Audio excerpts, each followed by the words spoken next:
जय हिंद। नमस्कार साथियों, कैसे हैं आप सभी लोग। उम्मीद करते हैं कि आप सभी लोग अच्छे होंगे। और साथियों, आप सभी लोग की तैयारी जो है बिल्कुल अच्छी तरीके से चल रही होगी। तो साथियों, आज की इस क्लास में हम सभी लोग जो है यूपी बीएड प्रवेश एग्जाम 2026 के लिए साथियों ऐसे इंपोर्टेंट और चुनिंदे क्वेश्चन को देखेंगे जो कि आपके 31 मई के एग्जाम के लिए जो है काफी इंपोर्टेंट है। और साथियों, आज की इस क्लास में जो क्वेश्चन आपको कराएंगे इसमें आपको हिंदी और साइंस जीके जीएस सभी मिक्स क्वेश्चन रहेंगे जो कि आपके यूपी बीएड के एग्जाम के लिए काफी इंपॉर्टेंट है। तो आप इस क्लास को बिल्कुल अच्छी तरीके से लास्ट तक देखिएगा और इस क्लास में दिए जाने वाले इन सभी क्वेश्चन को आप अच्छी तरीके से जरूर याद कर लीजिएगा, जिससे कि आप जो है अपने एग्जाम में सभी क्वेश्चन को आसानी तरीके से बना पाएंगे। तो चलिए फिर क्लास को स्टार्ट करते हैं।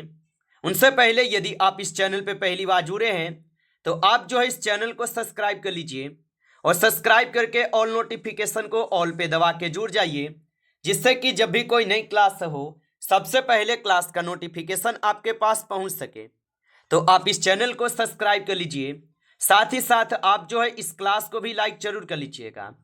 तो चलिए क्लास को स्टार्ट करते हैं और देखिएगा क्वेश्चन क्या पूछा है।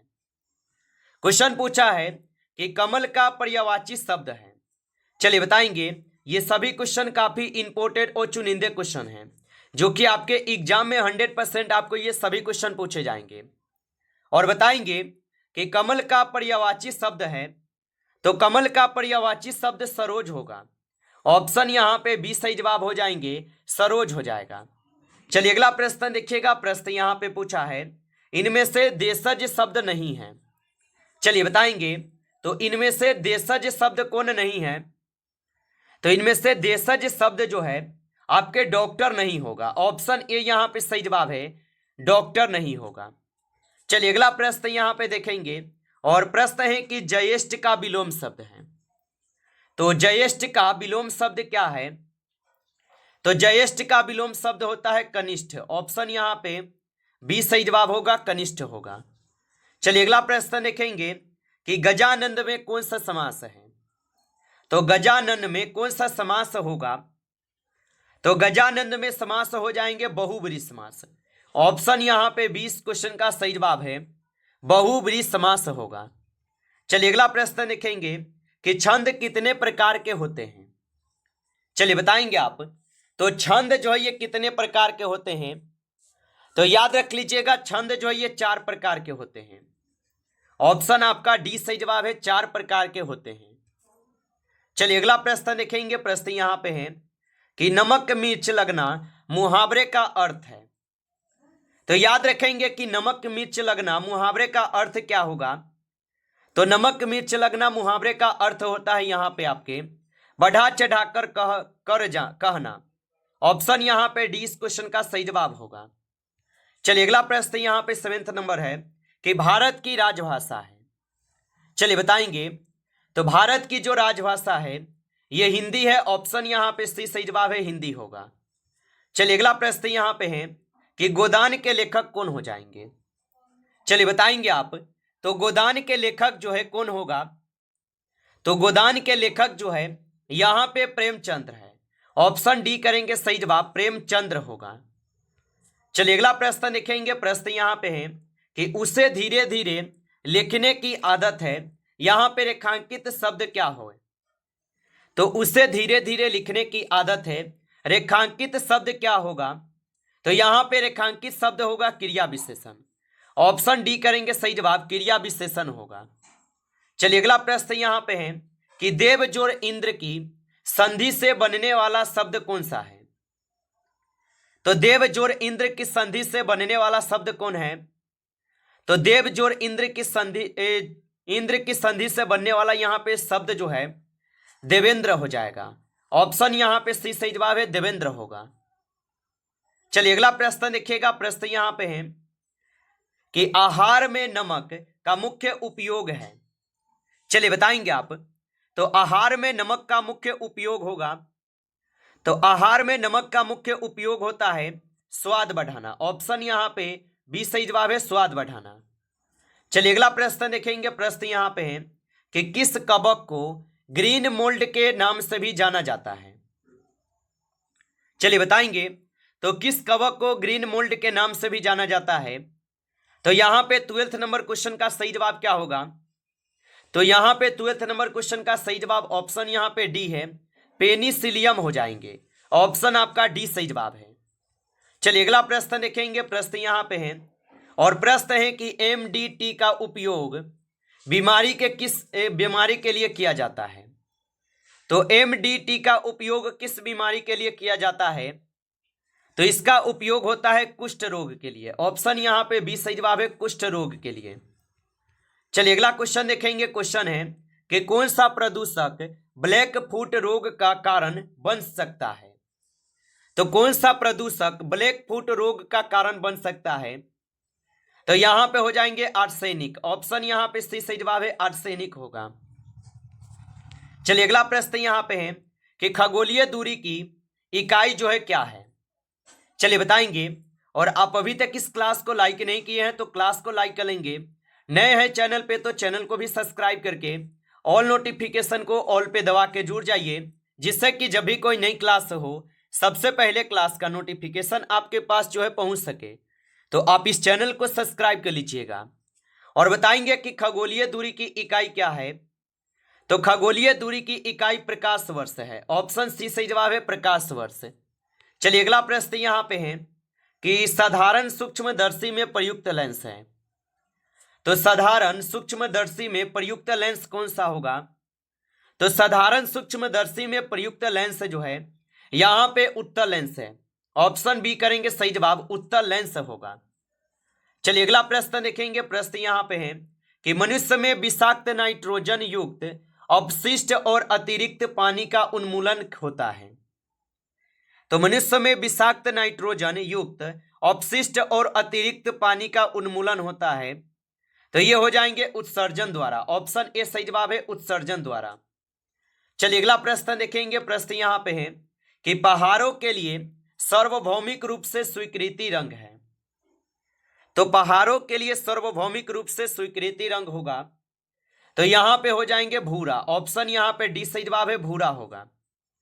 चलिए अगला प्रश्न यहां पे है कि बोलोमीटर का उपयोग मापने के लिए जो है किस किया जाता है? तो बोलोमीटर का उपयोग मापने के लिए किया जाता है। तो बोलोमीटर का उपयोग मापने के लिए जो है यहां पे तापमान का उपयोग करते हैं। ऑप्शन यहां पे बी सही जवाब है। चलिए अगला प्रश्न देखेंगे। प्रश्न यहां पे है कि एक जेट इंजन किसके संरक्षण के सिद्धांत पर काम करता है? तो एक जेट इंजन किसके संरक्षण के सिद्धांत पर काम करता है? तो याद रख लीजिएगा, ये काम करते हैं रैखिक संवेग पे। ऑप्शन यहां पे डी सही जवाब है, रैखिक संवेग पे। चलिए अगला प्रश्न देखेंगे कि यदि कोई लिफ्ट त्वरण के साथ ऊपर जा रही है तो वस्तु का आभासी वजन जो है ना होता है। तो यदि कोई लिफ्ट त्वरण के साथ ऊपर जा रही है तो वस्तु का आभासी वजन होता है। तो आप बताएंगे इनका आभासी वजन जो है वास्तविक वजन से अधिक होगा। ऑप्शन यहां पे डी सही जवाब है। चलिए अगला प्रश्न यहां पे पूछा है आपसे और प्रश्न है कि तरल धातु है। चलिए बताएंगे यहां पे कि तरल धातु जो है ना कौन होगा? तो यहां पे तरल धातु आपके पारा है। ऑप्शन सी करेंगे सही जवाब, पारा होगा। चलिए अगला प्रश्न देखेंगे। प्रश्न यहां पे पूछा है निम्नलिखित में से कौन सा प्राथमिक रंग नहीं है? चलिए बताएंगे। तो निम्नलिखित में से कौन सा प्राथमिक रंग नहीं है? तो यहां पे प्राथमिक रंग कौन नहीं है? तो 24 क्वेश्चन का सही जवाब ऑप्शन यहां पे जो है आपका यहां पे डी हो जाएगा। पीला जो है ये प्राथमिक रंग नहीं है। ऑप्शन यहां पे डी सही जवाब है। चलिए अगला प्रश्न यहां पे दिया गया है कि कौन सी रक्त कोशिकाएं शरीर के सैनिक कहलाती है? तो कौन सी रक्त कोशिकाएं शरीर के सैनिक कहलाती है? तो याद रखेंगे यहां पे WBC होगा। ऑप्शन ए यहां पे सही जवाब है, WBC होगा। आगे देखिए अगला प्रश्न यहां पे है यदि किसी व्यक्ति की रक्त वाहिकाओं की त्रिज्या कम हो जाती है तो उसका रक्तचाप क्या होगा? तो यदि किसी व्यक्ति की रक्त वाहिकाओं की त्रिज्या कम हो जाती है तो उसका रक्तचाप क्या होगा? तो याद रख लीजिएगा कि उसका रक्तचाप यहां पे बढ़ेगा। ऑप्शन यहां पे बी सही जवाब है, बढ़ेगा। आगे देखिए अगला प्रश्न यहां पे आपसे पूछा है और प्रश्न क्या है कि निर्णय लेने का जो दायरा है ये क्या है। तो निर्णय लेने का दायरा क्या है, तो निर्णय लेने का जो दायरा है ये आपके हो जाएंगे यहाँ पे प्रबंधन। ऑप्शन बी करेंगे सही जवाब, प्रबंधन होगा। चलिए अगला प्रश्न यहाँ पे है, क्या बुद्धिमान माता पिता के बच्चे हमेशा पढ़ाई में अव्वल आते हैं।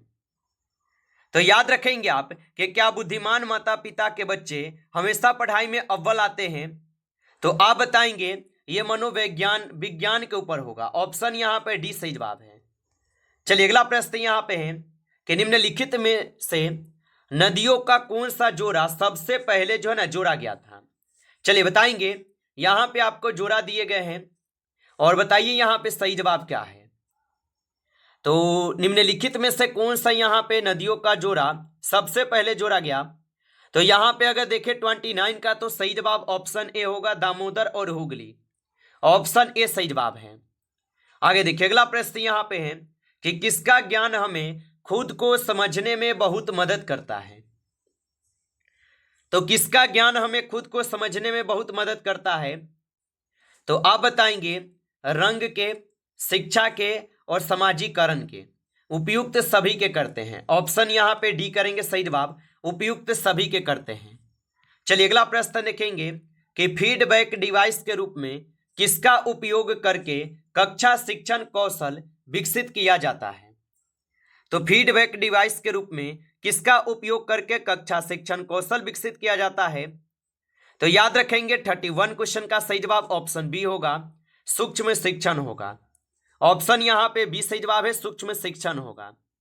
चलिए अगला प्रश्न यहाँ पे है कि शिक्षण की सहायक प्रणाली है। तो शिक्षण की सहायक प्रणाली कौन सी है। तो शिक्षण की सहायक प्रणाली जो है यहाँ पे हो जाएंगे आप सभी लोगों का कौन, तो प्रयोगशाला और पुस्तकालय, यानी ए और बी दोनों यहाँ पे बिल्कुल सही जवाब है। ए और बी दोनों को करेंगे सही जवाब। चलिए अगला प्रश्न यहाँ पे है कि शिक्षण में निपुणता सीखने की रणनीति किसके द्वारा जो है ना डिजाइन की गई है। तो शिक्षण में निपुणता सीखने की रणनीति किसके द्वारा डिजाइन की गई है। तो ये किए गए हैं आपके बी एस ब्लूम के द्वारा। ऑप्शन यहाँ पे डी इस क्वेश्चन का सही जवाब है।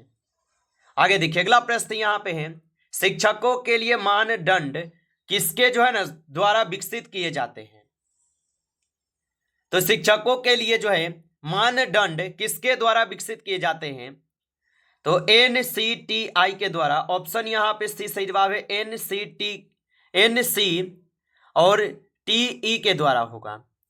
चलिए अगला प्रश्न देखेंगे, प्रश्न पूछा है कि किसके अभाव में मनुष्य के व्यक्तित्व का विकास नहीं होता है।